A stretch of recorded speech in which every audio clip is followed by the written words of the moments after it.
Hello, everybody. Welcome to the show. My name is Stephen D. Kelly. This is the Stephen D. Kelly Show. We are TruthCat Radio, www.truthcatradio.com.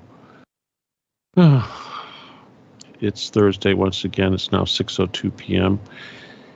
It's September 12th, day after September 11th, 2024. What is that, 23 years after the event? Guess we'll get all excited when 25 years rolls around, huh? Maybe. I'm going to talk about that. It's going to find its way into the discussion tonight. Tonight is actually kind of an important show, and I know a lot of you are here tonight just because you're waiting to hear what's going on.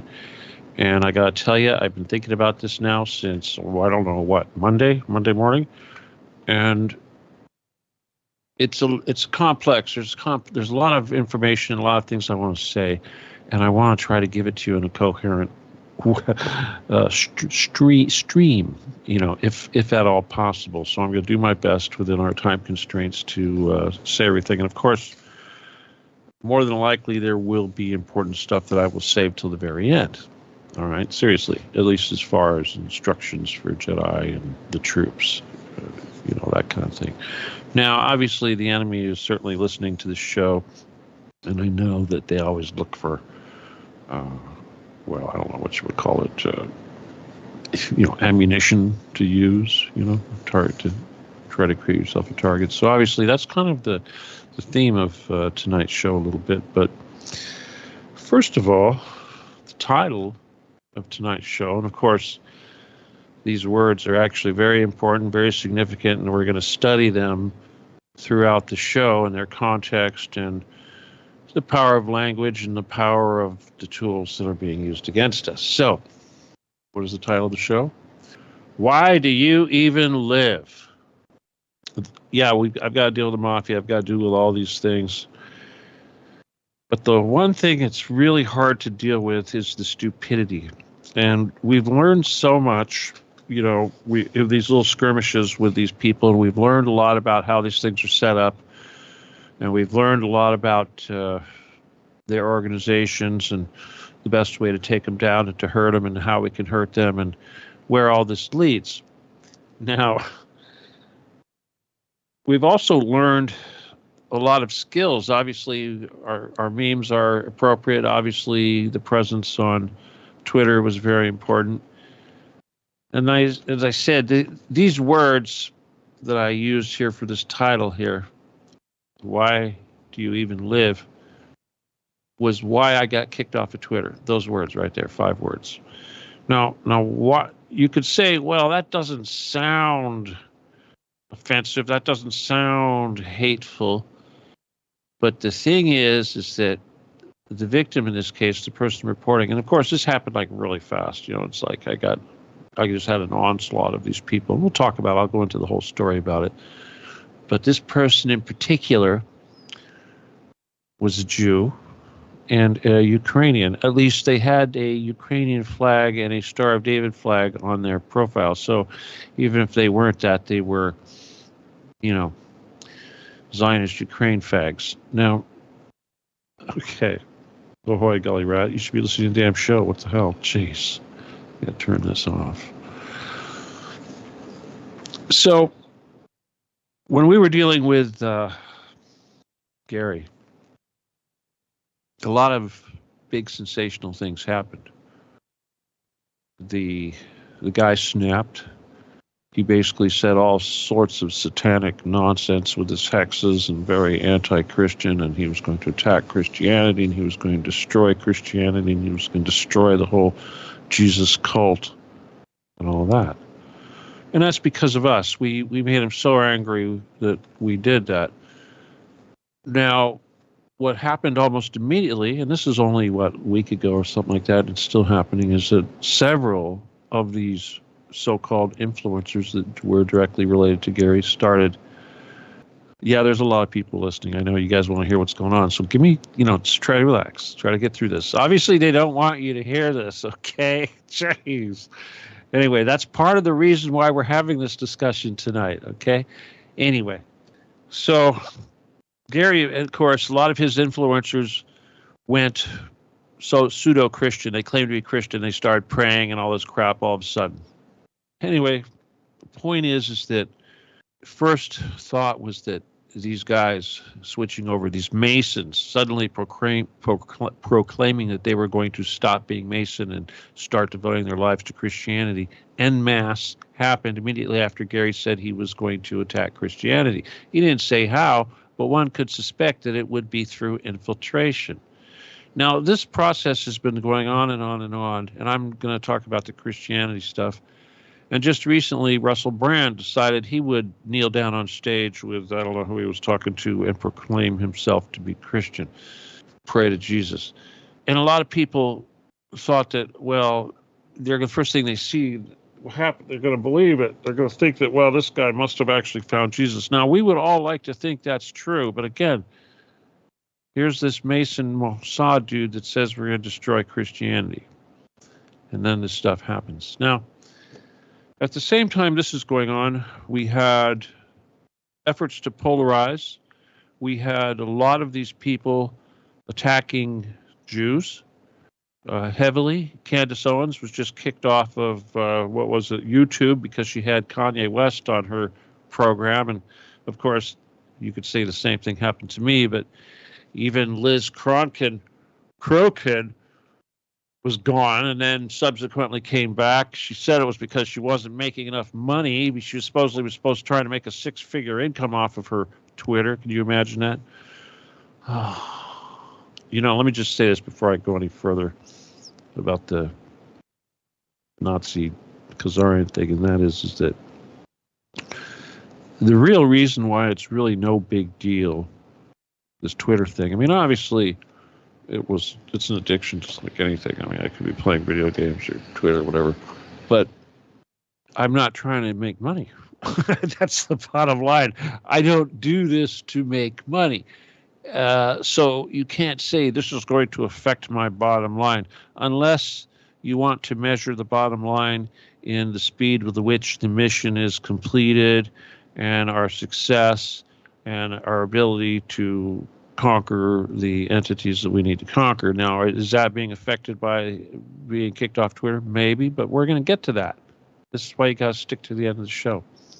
So anyway, now as we know, Elon Musk went to Auschwitz and he went to Israel and visited whatever the front lines of Gaza with the Nazi guy that's running the country. But he also put Israel basically in charge of his moderation and what have you. So that has steadily become worse, much, much worse. I mean, obviously, ever since he got back from Israel, you could see what happened. But we know who's in there. We know what's up.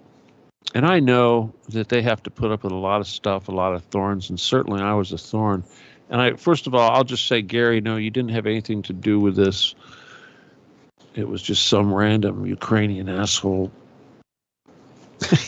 who's I don't remember, but it was just, he said something really, he was trying to attack me. You got to remember, I had so many of these assholes attacking me. It was really pathetic. I'm like, oh my God, why do you even live? That's what I'm thinking. Why do you even live? It's like, what were you born for this? It's like, is this your thing in life? This is your purpose? Wow. I mean, I don't know. I mean, I like to think that in my lifetime, I've accomplished some pretty grand things. And even at this advanced stage in my life, I'm still trying to manifest and accomplish the most grandest thing any boy could wish for. So this is all mind-boggling. Now, again, I said that the guy that complained, being Jewish and being Ukrainian, whatever, I mean, apparently the Jewish thing mostly, I'm not condemning Jews here. I'm just saying that this is a protected class. They didn't say Chabad. They didn't say Khazarian. They said Jewish. Okay, I'm Jewish. And this guy asked me, why do I even live? I took that as a death threat or some hateful reference. Like, why are you even here? Why are you on this earth? Why are your type sharing this earth to me? Something of this nature. Something Nazi, I assume, is what they're suggesting. But Point is, obviously, this is ridiculous, first of all. I mean, I don't have to get in too far, but at the same time, I'm not going to get into a pissing contest arguing with the censors over there at Twitter, because I know damn well they're all Jewish and they would take this very personally. And the new rules are protecting the protected class. So, are Jews the only protected class? No. Let's see. What's another protected class that's,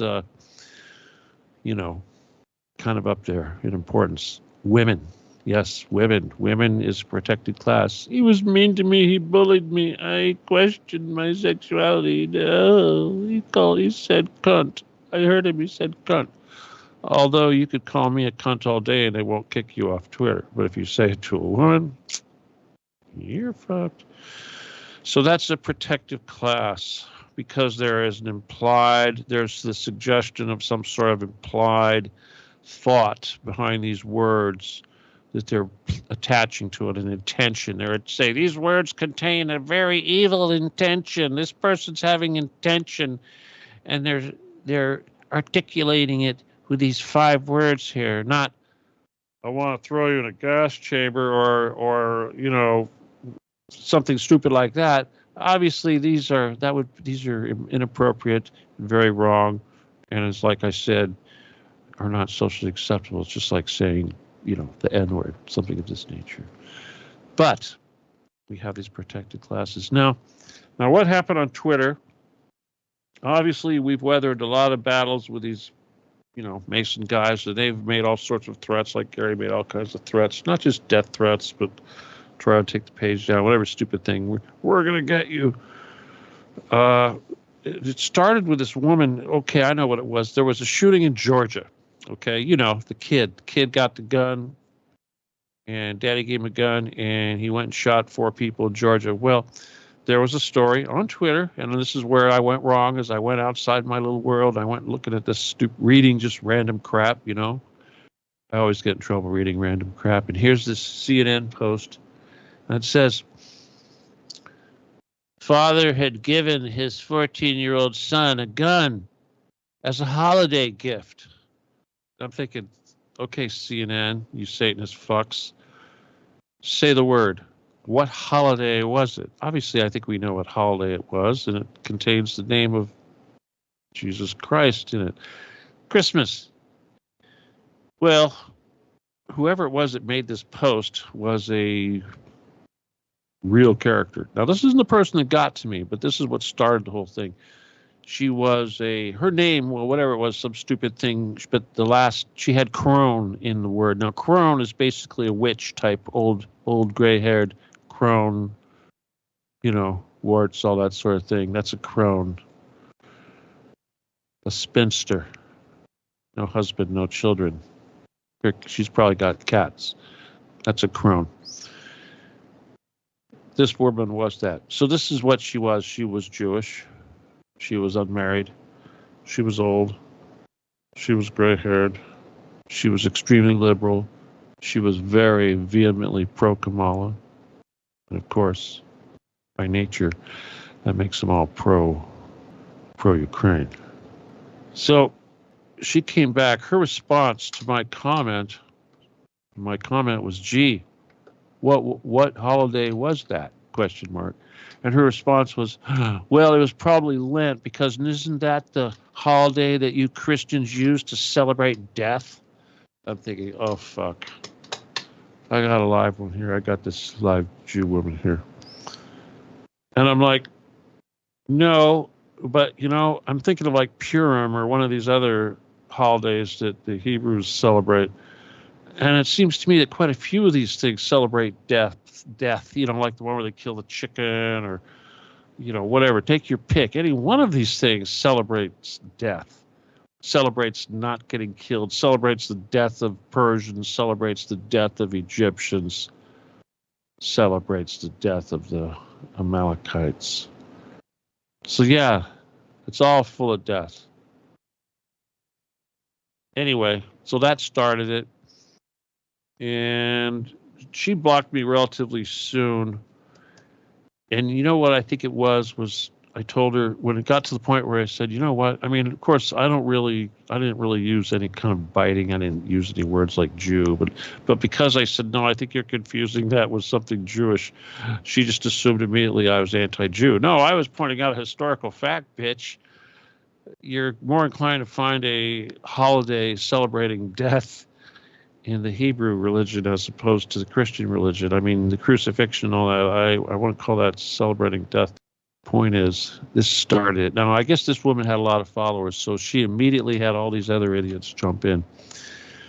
And I could have really come at him with a lot of stuff, like, well, Kamala Harris and Getty and all that. And I just kind of gave him real snide quick little comments back. But anyway, the barrage, needless to say, expanded from not just the people trying to call me a Nazi and an anti-Semite, but the people who were calling me a misogynist and let's see what else, calling me Russian and Putin and a few different things like that. Just one bitch, she was calling me tiny. I guess she was trying to suggest that my penis was tiny, and again, one thing I've learned is modesty. So you really can't hurt me. Ever since my daddy died, you can't hurt me. The only person in the world that could say something to me that actually would bother me would be my dad. He's dead, so no, you can't bother me. It's really hard to say something that would bother me. But anyway, yeah, you get used to it. Now, so this went on for a couple of days, but of course, it got into the Ukrainians. And that's when I ran into this other idiot. Now, you got to wonder, why are these particular people so riled up? Why is Twitter so riled up when it comes to the censorship, et cetera, et cetera? What is going on in the world? Why are the Jews and the Ukrainians all on edge? Why are things going on? I want to try to remember to talk about the debates too, but here's the thing, and I try to keep you guys covered on what's going on in the world, at least as far as the Middle East and Ukraine. But this is becoming really, really important. Now, I know I've been saying, well, it's going to come, it's going to come, it's going to come. But here's the thing. If I've learned anything about the Russians and how the Russians fight, there's a lot of wisdom in what they do. And they've had this thing going on in their special military operation. Remember, this is just a local thing, not a big all-out war. And they call it, I believe they call it aggressive attrition. Violent aggressive attrition. We'll see aggressive attrition. And basically what that means is that their job is to wear the army out. It's not to conquer them. It's not to beat them immediately, take over cities and overrun them, but to wear them out, to actually kill all the soldiers they can. And as they were replenished with new troops, to kill them too, and let that happen again, more and more mobilizations, until they're finally mobilizing women, 50-year-old men, people they yank off the streets, people with mental and health physical defects, and they're throwing them into combat on the front line after a minimal amount of training, which usually involves, maybe if they're lucky, firing one or two shots out of an old rusty Kalashnikov, and then into the meat grinder. And of course, the Russians, they're glad to kill them. It doesn't matter if those are women in those trenches or people they yanked off the street or people who are just scared to death that don't know anything and they have no reason to be there. They're there, and they're thrown into that meat grinder and they're killed, or they're captured, or they're wounded. And the purpose for this attrition is actually very wise. When you compare the Russians' approach to what's going on here in Ukraine, compare that to what the Americans did when they conquered Saddam Hussein and they overran Baghdad and everything else in, what was it, 10 days, something like that? What happened? Well, they killed a lot of people. They blew up a lot of Iraqi tanks and stuff like that, shot a lot of civilians, killed a lot of people who probably didn't need to be killed, blew up a lot of buildings, destroyed infrastructure. But what they didn't do is they didn't kill off fighting age men who were still alive and still had the will to fight. So you had insurgency that went on for what, how long? Kind of like Afghanistan. You run in there and take over Kabul and you go, ha ha, we're in control. Let's build a big air base. No. Anyway, it's not a good thing. Now, what's going on in Ukraine is basically that they don't have any soldiers. There's at least a 5-to-1 ratio of Russian soldiers to Ukrainian soldiers on the front line. And this is increasing. And of course, the amount of material and equipment that the Russians have is expanding rapidly. I told you last week about the those missiles, hypersonic guys. Well, you heard the rumor that North Korea gave 6 million howitzer shells to Russia, sent them over on a boat or on a bunch of containers. And then, of course, there's the rumor that, Iran provided ballistic missiles, medium-range ballistic missiles to Russia. Why is that important? Russia doesn't need Iranian ballistic missiles. If they wanted to do an all-out blitz, they could probably use them for that. They don't think they really need it. Anyway, the war in Ukraine is lost. Both sides know this now.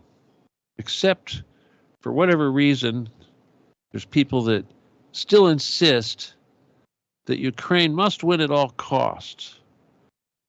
And that we're doomed if we don't win. If we don't win. If Ukraine loses, if Russia wins, Europe is doomed, the United States is doomed, the West is doomed, NATO is doomed, the dollar is doomed. This is all actually true. But there's nothing that can stop it. Now, in the debates the other night, I saw this, I couldn't believe it. I actually watched that. I had to see Kamala in action. Of course, she was full. She was fucking awful. She didn't answer any questions. Like they asked her if she ever met Putin. She never answered the question. Obviously, Donald Trump has met Putin. Just like when they asked her if she ever has been to the border.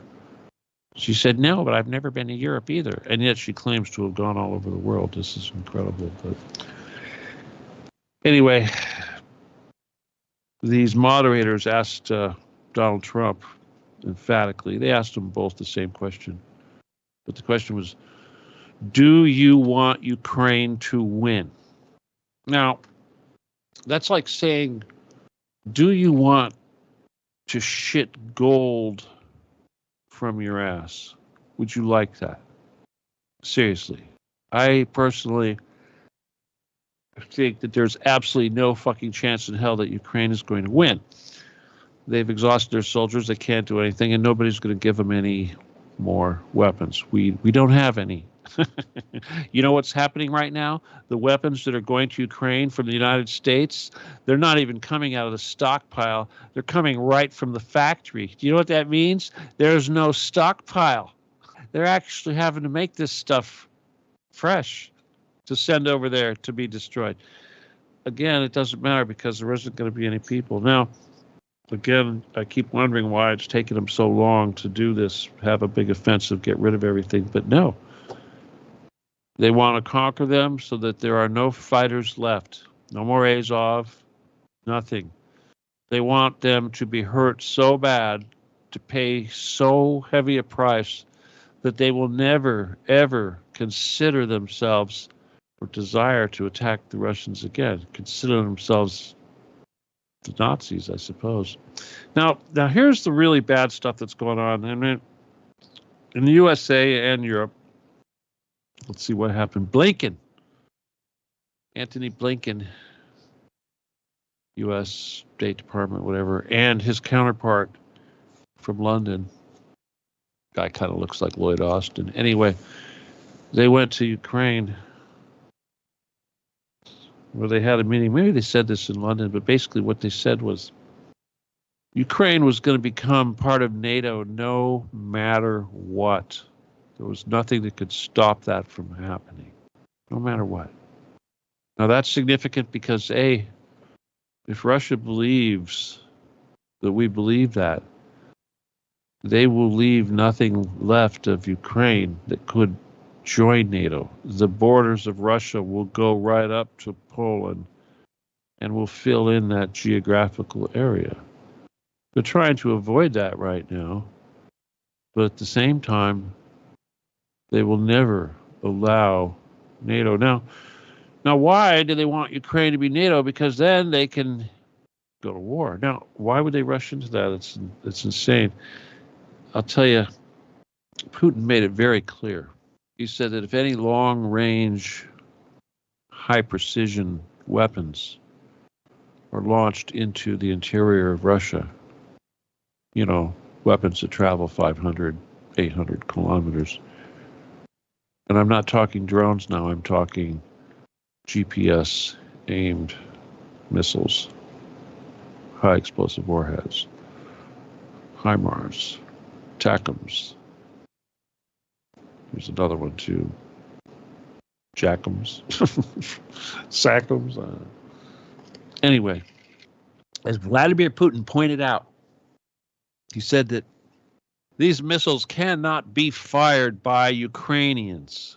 I'm going to paraphrase, of course, but he said it in his wonderful Vladimir Putin way. But he said that the coordinates for the targets have to be provided by countries that have satellites, such as USA or Europe. The missiles themselves need to have those coordinates, or as he called it, targeting tasks, flight tasks, programmed into the missile itself. This has to be done by Western technicians. It cannot be done by Ukrainians. So, therefore, every single launch of one of these high-precision missiles launched into Russia is done by American and European NATO personnel entirely. The only thing the Ukrainians do is drive the thing as close as they can get to the edge of the battle line so they can launch. Now, of course, now that the Ukrainians are still entrenched in the area of Kursk, deep in the Russian territory, they're threatening to launch these missiles from inside of this Russian territory to get even closer to what they consider strategic targets inside Russia. Like trying to bomb the Kremlin and try to kill Vladimir Putin, little things like that. Obviously, Moscow is going to have significant air defense. So here's the thing. Even if we did allow them to do this, even if we said, sure, you can launch these missiles and whatnot, that doesn't mean very many of them are going to get through. Some might get through, but most of them will get shot down. But it doesn't matter because Putin said if you do this, you are a party to the war, and we reserve the right to treat you as a party to the war, and no targets will be off limits, and they will get nuclear. He flat out said that. They will get nuclear. Now, of course, the Americans and the Europeans, they think, maybe they'll drop a bomb in the farmland of Ukraine, and nuke that, Even if they nuke Kiev, what's the point? The point is they want to kill Russians and they want to kill Ukrainian Slavic people. Now think about it. This whole war so far, millions of people on either side have been basically brothers, Russians, Slavics, white people. Now, when you look at World War II, and I was just thinking about this today, and I realized the most casualties between all the combatants in World War II, the countries with the heaviest losses, I suppose you could say China had heavy losses by the hands of the Japanese, and certainly the Japanese had some heavy losses. But in the European theater, just like in the Ukrainian theater, a little bit differently. We had Germans and we had Russians that had the heaviest losses. Obviously, Germany lost. They had extremely heavy losses. But Russia had extremely heavy losses, millions and millions of people, kind of like what happened during the reign of the Bolsheviks prior to World War II, when the same thing happened at Holodomor in Ukraine. But the point is that these acts, these historical things, were genocides.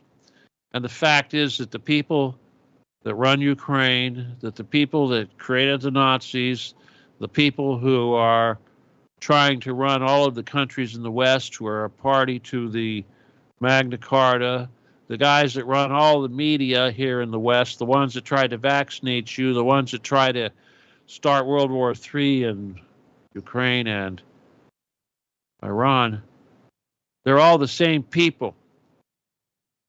Call them Pharisees, call them Khazar, Rothschild, Khazar Mafia. I don't want you to call them Jews. Yeah, they're Jews. They got that Star of David thing, but we got them on all sides. I got them on my team too. They're everywhere. They're on both sides of every issue. When you look at Trump and Kamala Harris, you think, why didn't Trump just smack her down? Why? Because he is one of them. He's one of them. He couldn't say this or that. He couldn't say anything about Palestine. He wouldn't dare say something about that. The best thing that they could do when they gave him that gotcha question on Ukraine, the one where, do you want Ukraine to win? Obviously, he was smart enough to say, I want the killing to stop. I want the war to stop. Do you want Ukraine to win? Ukraine has lost. $250 billion later, millions of lives lost. Complete demilitarization of Western Europe and most of the United States. And they asked that stupid question, do you want them to win? Why? You know what else Blinken said? He said that Ukraine is going to become a world power militarily, and they're going to become a military industrial giant, and they're going to be making weapons that are going to outsell Russian weapons. Fucking insane. Now, why is this a big deal? Well, first of all, the Ukrainian war is going to be over very soon. There's going to be no insurgency. The Russians are going to conquer them, and NATO will be dust after that. All these countries will be dust, including the United States. We will have massive problems, fifth columns going at it. Why hasn't Iran attacked yet? You know, everyone says they're going to attack. We're all waiting for it. We're still pissing and moaning and making threats. But what's going on? The whole time, Russia's been sending planes, trains, containers, weapon systems to Iran. Advanced anti-aircraft SS-400 missile systems, hypersonic missiles, advanced radar, sophisticated stuff. Very sophisticated stuff. Some of the most sophisticated weapon systems in the world, capable of shooting down any Israeli jet and probably capable of shooting down any one of ours, including the stealth, which is all we've got, because we think we're going to fly in there and bomb these things and bomb them into submission. But no, the rules have changed. Just like tanks are obsolete, your jets are obsolete. Those ground-launched missiles, you can't fly in that environment. So it's going to be bad. And those aircraft carriers you want to park off the coast, hypersonic missile, one or two of them, a couple punches, two or three maybe. It's not going to be very hard to take out those aircraft carriers. So we're in a lot of trouble. So you've got the influencers freaking out. You've got people here in the USA freaking out. You've got the tribes freaking out. And the only thing they can do, they can't make Ukraine win. They can't stop what's coming from Iran, because Russia is so pissed off that they will back Iran. They will. And they know that if they're going to go after U.S. resources, they will start with the U.S. resources in the Middle East. And that will probably end up being Israel, although we know that the Khazar Mafia is very heavy in Russia too. But who knows? But the bottom line is that these guys are still in control. These guys are in panic mode, and they fucked me over because of their layers of stupidity that you can't get through. Now, when I, got suspended and all that, I kind of thought about it for a moment. I sat there for a moment and thought, gosh, what am I going to do now? And source came through to me very clear. And the words I heard were, they're going to learn to do without you. They're going to do without you. It's hard for me to remember because it's, sometimes when you hear stuff like this, it's just like, why do you even live? To me, I hear, why are you even here? So, source basically said, you guys are going to do it. You're on your own.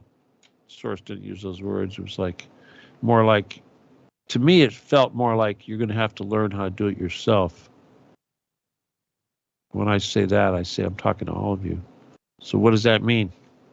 To me, I thought, wow, that's kind of a relief.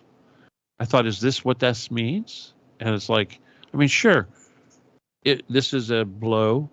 It certainly bothers me because, it's like they took a drug away from me. But at the same time, at this stage in the mission, at this stage in my development as a leader of this mission, this is actually something that we can use. And this is the conclusion I've come to. So, obviously, and I've waited 4 days to tell you this. I hope you're listening because I'm throwing this on you. Now, this does not mean I'm going away. It's like Cynthia said, what, are you still going to do a show? Are you still going to do your shows? Because I briefly said, everybody, I was going to withdraw from the public. No, I'm still going to do that event. I may not do any more events, but I told David I would still do this event. But the point is, it no longer behooves me to interact with people in social media. Now, of course, the stress just of having to deal with people who are incredibly stupid. I mean, seriously, playing chess with pigeons, it's just way below me. Guys like Gary, guys like whoever, guys like women that support Kamala and think that they're having their best life. I'm having my best life. Sure, I'm a spinster, but I'm having my best life. Why do you even live? So I can have my best life. Is that really what you're here for? So that you can be alive and you can try to live as much as you... That sounds a little fucking satanic to me, don't you think? I'm going to serve myself and I'm going to have my best life. We say that to the kitty cats and the dogs. That doggy's out there in the backyard having fun. It's having its best life. Well, people, I'm challenging you. Why are you even here? Why do you even live? Now, I know why I'm here. I know why I'm living. I know I'm here at this time to do this mission and to help you guys do this work. Obviously, I need you. But I don't have to be on social media jousting with retards. But I need you to do that for me. So what are the benefits of having you do that for me? One, well, I get to spend more time working out and, lifting weights and stuff, which is kind of cool. I could take out my anger on the weight bench, but that's fun. Anyway, no, it's not fun, but it's cool. I like the results. Anyway, but I still need you guys. And what I need you to do, I need you to seize this opportunity because you now have a bona fide legend, okay? I took on these mafia fucks. I took on all these guys. I had the balls of steel. I did all these things. And of course, I don't expect that to go away. I will certainly take precautions when I am out and about, looking for idiots, like Gray or whoever, and Gary, whatever, any of those clowns. Yeah, nobody's going to touch me. But the point is that you have this opportunity. Now, what I want you to do, because I'm not there, you can do things that you couldn't do when I am there. When I am there, I'm just a human. These people could call up and say, "Hey, you're a retard," or whatever. I kind of like I do to them. But the best thing is I don't let my chi get stirred up calling assholes retards. I'll let you do that for me. Now, if I become a so-called martyr, like you say, oh, he's a martyr. I'm not a martyr. I mean, you could say I'm a martyr, but what martyr of what? Martyr of some uppity liberal Jewish Kamala Ukraine fans? Yeah, you could say that, sure. But does that serve us? Nah. Doesn't matter, because the point is we're not angry. We're not getting back at them. What we're doing now is we're shifting, because there is no loss. Did I take a hit? Sure. Did my ego take a little bit of a hit? Sure. Did the mission suffer? Is the mission hurt? Is the mission failing? Did I fail the mission? No, obviously not. The mission succeeds no matter what, and this is no different. We have just gone into a transition, and the transition is you guys turned me into a superstar, a legend, miracle worker, whatever, and I will not be out there in public. Therefore, I don't have to see what you do. I can maintain my modesty. I can not have to worry about my ego. You can be creative. One of the things you could do now is you could talk about the healing. We do these miracles all the time, but I never talk about it, obviously. I'm not trying to make money or anything, but, you guys could talk that stuff up. You could talk up all this stuff. Now, you got to be creative. I know you take your cue from me, especially when it comes to fighting and who we're going to deal with and how we're going to deal with them and who we want to focus on. I'll still do that. Obviously, in my Telegram group is where we're going to communicate. But you guys need to network, and you need to take your Twitter presence and your other presence, and you need to make it stronger. So one of the first things you got to do is you're going to take that profile of yours on Twitter, and you're going to put into the description that they have, the about section, whatever they call it, and you're going to add hashtag Occupy the Getty. Preferably, at the very least, hashtag OTG, or both for that matter. If you want to include hashtag Stephen D. Kelly or whatever, just for shits and giggles, I won't be there to see you do it, and I won't be embarrassed and tell you not to. Now, why are you doing this? Because we're raising the flag. We got everybody's attention.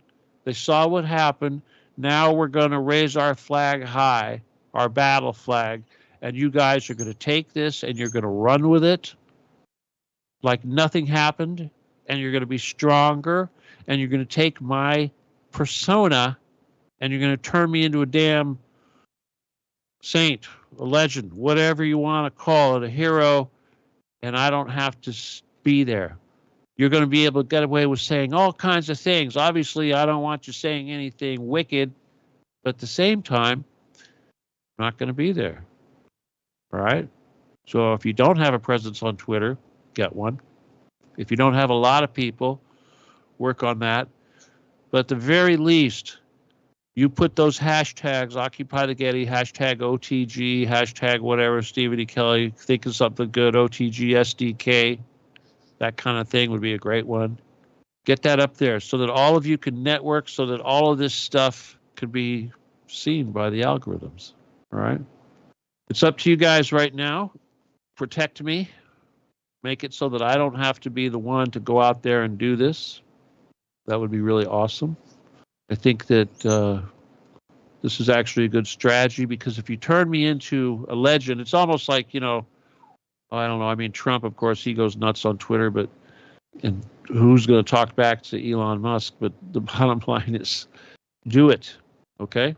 And it's just like that healing thing. You got something to boast about, all right? Anyway, people, there's a lot more I wanted to tell you, unfortunately, but I have to go to the bathroom, so I'm going to cut it short. Anyway, I just want to say that thank you so much. I do need your support, so please donate if you can. Stephen Kelly 714 at yahoo.com. I appreciate everything that you do send me. What else do I want to say? If you need to email me, of course, it's law17gun at AOL.com. And I'll send you the book, or I'll help you become a Jedi, or I will help you solve your problems, or I will do healing for you. Remember, this healing stuff is a very big deal right now. We want to take advantage of it. All right. What else? The same thing goes for YouTube and these other Rumbles and what have you. Right now, we have a lot of you have set up pages, but we need more of that. Okay, I need more platforms with my videos. I need this stuff saturated. Okay, it's really kind of important. With that, I'm going to let you go. All right, and I'll remind you again, this is the Stephen D. Kelly Show, and my name is Stephen D. Kelly. We are TruthCat Radio, www.truthcatradio.com. I'll see you guys next week. Please join the Telegram group, which is occupiedgay/Stephen D. Kelly. All right, talk to you soon. Good night. God bless. Adios. And goodbye.